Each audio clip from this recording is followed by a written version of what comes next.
ఈరోజు రాత్రి ఈ యొక్క చిన్న బిడ్డలు మరి యేసు చేసినటువంటి కార్యములను మనకి వారు చూపించబోతూ ఉన్నారు. మరి యేసు జీవించిన కాలంలో మత్తయి సువార్త 5వ అధ్యాయంలో చెప్పబడినట్లుగా ఆయన ఒక కొండ ఎక్కి కూర్చుండగా ఆయన శిష్యులు ఆయన యొద్దకు వచ్చారు. అప్పుడు ఆయన నోరు తెరిచి ఇలాగ బోధింపసాగారు, ఆత్మ విషయమై దీనులైన వారు ధన్యులు, వారు పరలోక రాజ్యము వారిది. దుఃఖపడేవారు ధన్యులు, వారు ఓదార్చబడుదురు. సాత్వికులు ధన్యులు, వారు భూలోకమును స్వతంత్రించుకొందురు. నీతి కొరకు ఆకలి దప్పులు గలవారు ధన్యులు, వారు తృప్తిపరచబడుదురు. కనికరము గలవారు ధన్యులు, వారు కనికరము పొందుదురు. హృదయ శుద్ధి గలవారు ధన్యులు, వారు దేవునిని చూచెదరు. సమాధాన పడువారు ధన్యులు, వారు దేవుని కుమారులు అనబడదురు. నీతి నిమిత్తము హింసింపబడి వారు ధన్యులు, పరలోక రాజ్యము వారిది. నా నిమిత్తము జనులు మిమ్మల్ని నిందించి హింసించి మీ మీద అబద్ధముగా చెడ్డ మాటలల్లా పలుకున్నప్పుడు మీరు ధన్యులు, సంతోషించి ఆనందించుడి, పరలోకమందు మీ ఫలము అధికమగును. యేసు బోధించినటువంటి బోధలు వారందరికీ కూడా సంతృప్తిని కలుగు చేశాయి. ఆ రోమీల యొక్క అధీనంలో ఉన్నటువంటి యూదులందరికీ ఎంతో సమాధానమునిచ్చాయి. వారందరూ కూడా యేసు చెప్పిన మాటలు విని సంతోషంతో వారు అక్కడి నుంచి వెళ్ళేది. యేసయ్య ఆయన యొక్క పరిచర్యను కొనసాగించారు. యేసు ఆయన యొక్క శిష్యులతో పాటు ఆయన ఈ లోకంలో జీవిస్తూ ఉంటుండగా ఆయన చేసినటువంటి కొన్ని అద్భుత కార్యములను, యేసు చేసినటువంటి సూచక క్రియలను,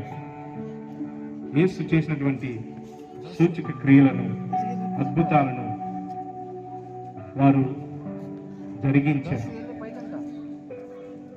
అయితే యేసు ఈ లోకంలో జీవించినప్పుడు ఒక పుట్టి గుడ్డివాడు ఉన్నాడు. అతని పేరు బర్తిమై. తను చిన్నప్పటి నుంచి పుట్టుకతోటే గుడ్డివాడు. వాడిని అందరూ అన్నారు, మరి నీ పాపం వల్ల నువ్వు ఇలా ఉన్నావు, అందరికీ మంచి జీవితం ఉంది కదా, నీవు మాత్రము పాపుడివి, అందుకే నీకు కళ్ళు లేవు అని నిందించారు, అవమానించారు. ఆ యొక్క గుడ్డివాడిని యేసు యొద్దకు తీసుకుని వచ్చారు. యేసు ఆ గుడ్డివాడిని చూచి జాలిపడి ఒక మట్టి తీసుకుని ఆ మట్టిలో ఆయన ఉమ్ము వేసి ఆ బర్తిమై కళ్ళకు అది పూసి, ఇదిగో నీకు చూపు కలుగును, నీవు ఈ రోజు నుంచి చూస్తావు అని చెప్పారు.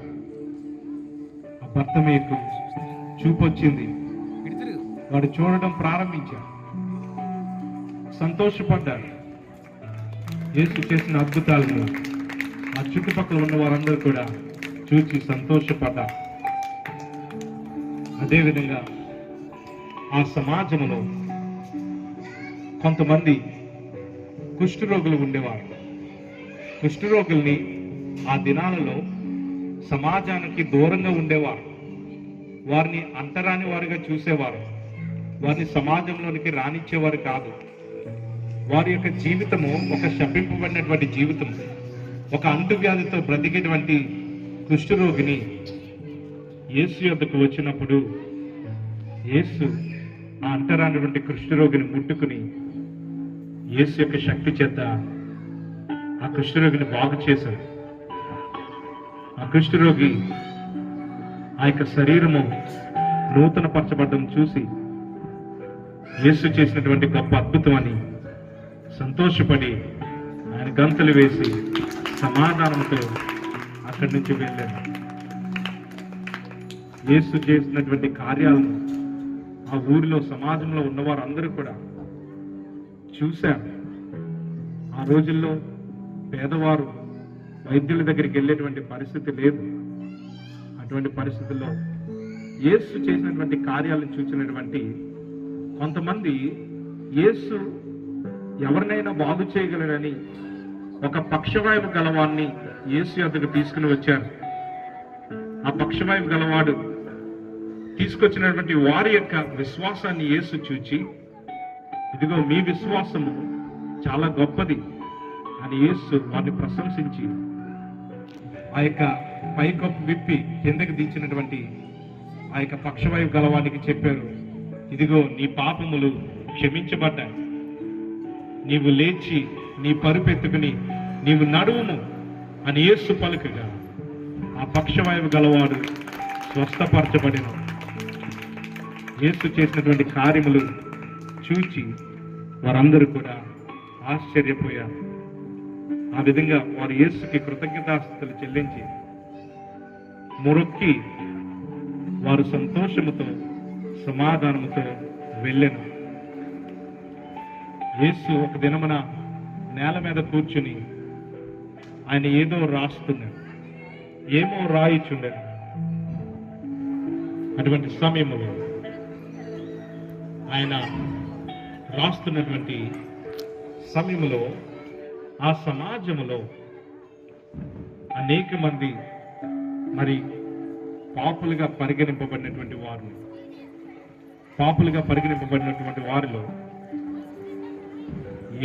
పాపము చేసినటువంటి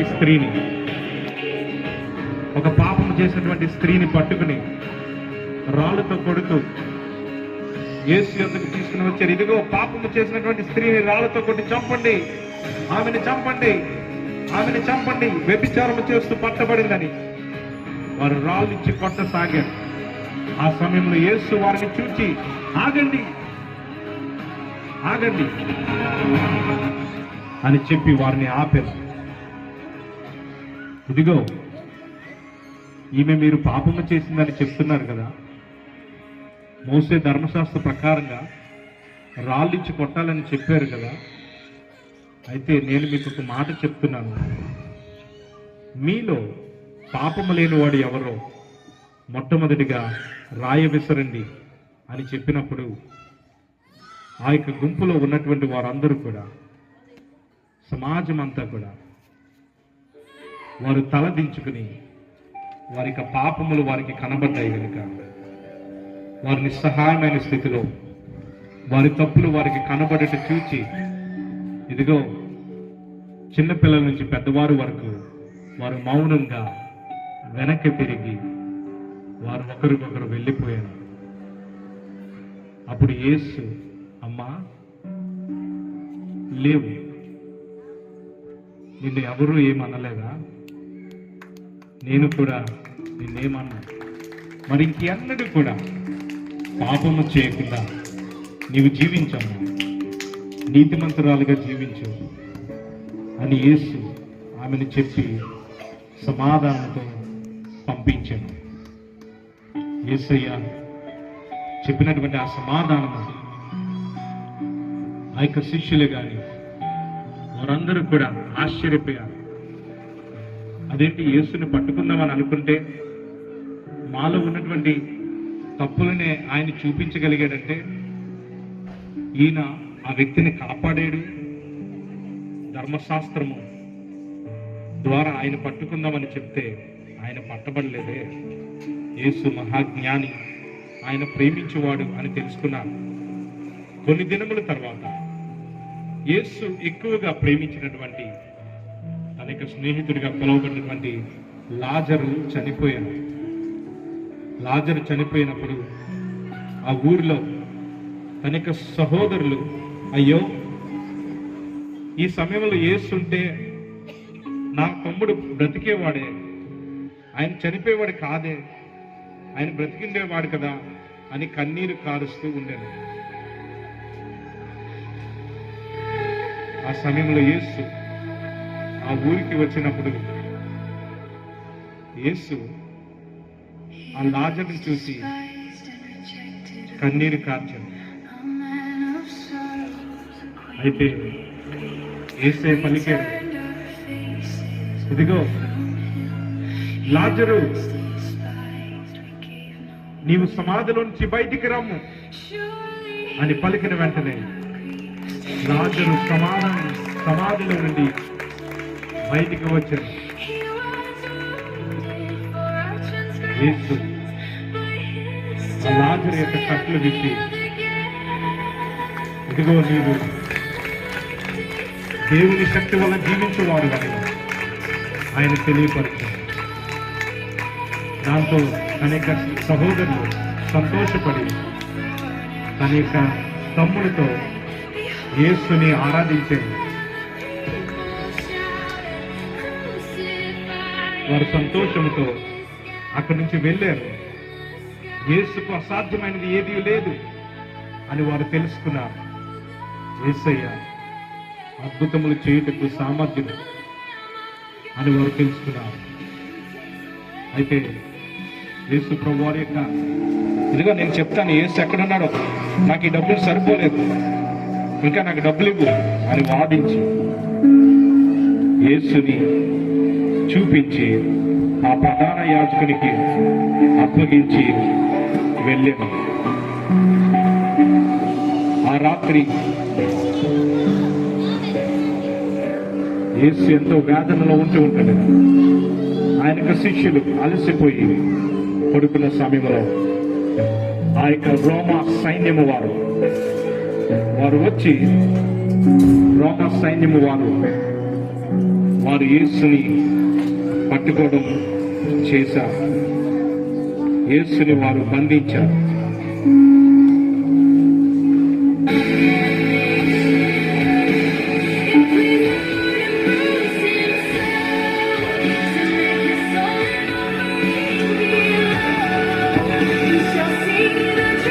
యాజకులు, యూదులు, ఈతలో మాకు ఏ లోపము కనపట్లేదే, ఈయన అన్యాయం చేసినట్టుగా ఏం కనపట్లేదే, ఈయన అమాయకుడిగా ఉన్నాడు కదా, ఈయన ఎందుకు సిలువ వేయాలనుకుంటున్నారు?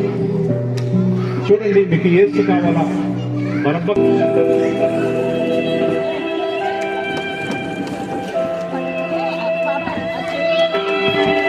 యేసుని ఆ సిలువనెక్కి ఆ సిలువ మోయించి సిలువెక్కించుటకు కొరడాలతో కొట్టి అవమానించాడు. ఇదిగో నీవు దావీదు కుమారుడు, నువ్వు దేవుని కుమారుడు, నీవు దేవుడు అని చెప్పవు, పాపి అయిన వాడిగా ఉన్నావు, ఇదిగో నువ్వు రక్షించుకో అని యేసుని ఆ యొక్క సిలువను మోయించి వారిని హింసించి యేసు యొక్క ప్రేమను చూపెట్టారు. అమ్మా, నా కొరకు కాదు, మీ కొరకు, మీ పిల్లల కొరకు ఏడవండి అని ఆయన బోధించారు.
వారు బాధించారు.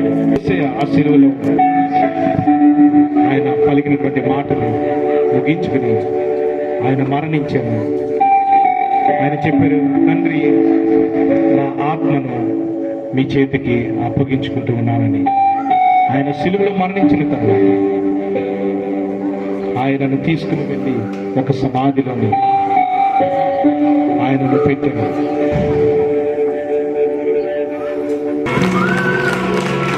ఆయన నిరీక్షణ చూపెట్టారు. ఇదిగో నేను తిరిగి రాబోతూ ఉన్నాను, నా యొక్క నామములో తండ్రి కుమార పరిశుద్ధాత్మ నామములో బాప్తిసం ఇచ్చి నాకు శిష్యులుగా చేయుడని చెప్పిన ప్రకారముగా యేసు చెప్పిన విధంగానే ఆయన మళ్ళీ తిరిగి వస్తాడు. ఆయన రెండవ రాకడకు సిద్ధపడిన వారందరినీ ఆయనతో తీసుకుని వెళ్తాడు. ఇదిగో సదాకాలంలో నేను మీకు తోడుగా ఉంటాను అని చెప్పినటువంటి యేసు మాటను నిరీక్షించండి. యేసు సత్యమైన దేవుడు, నేనే మార్గమును సత్యమును జీవమని తెలియపరిచిన యేసు యొక్క మాటలు ఎందుకు విశ్వాసం ఉంటుంది. ఆయన తిరిగి రాబోతూ ఉన్నాడు.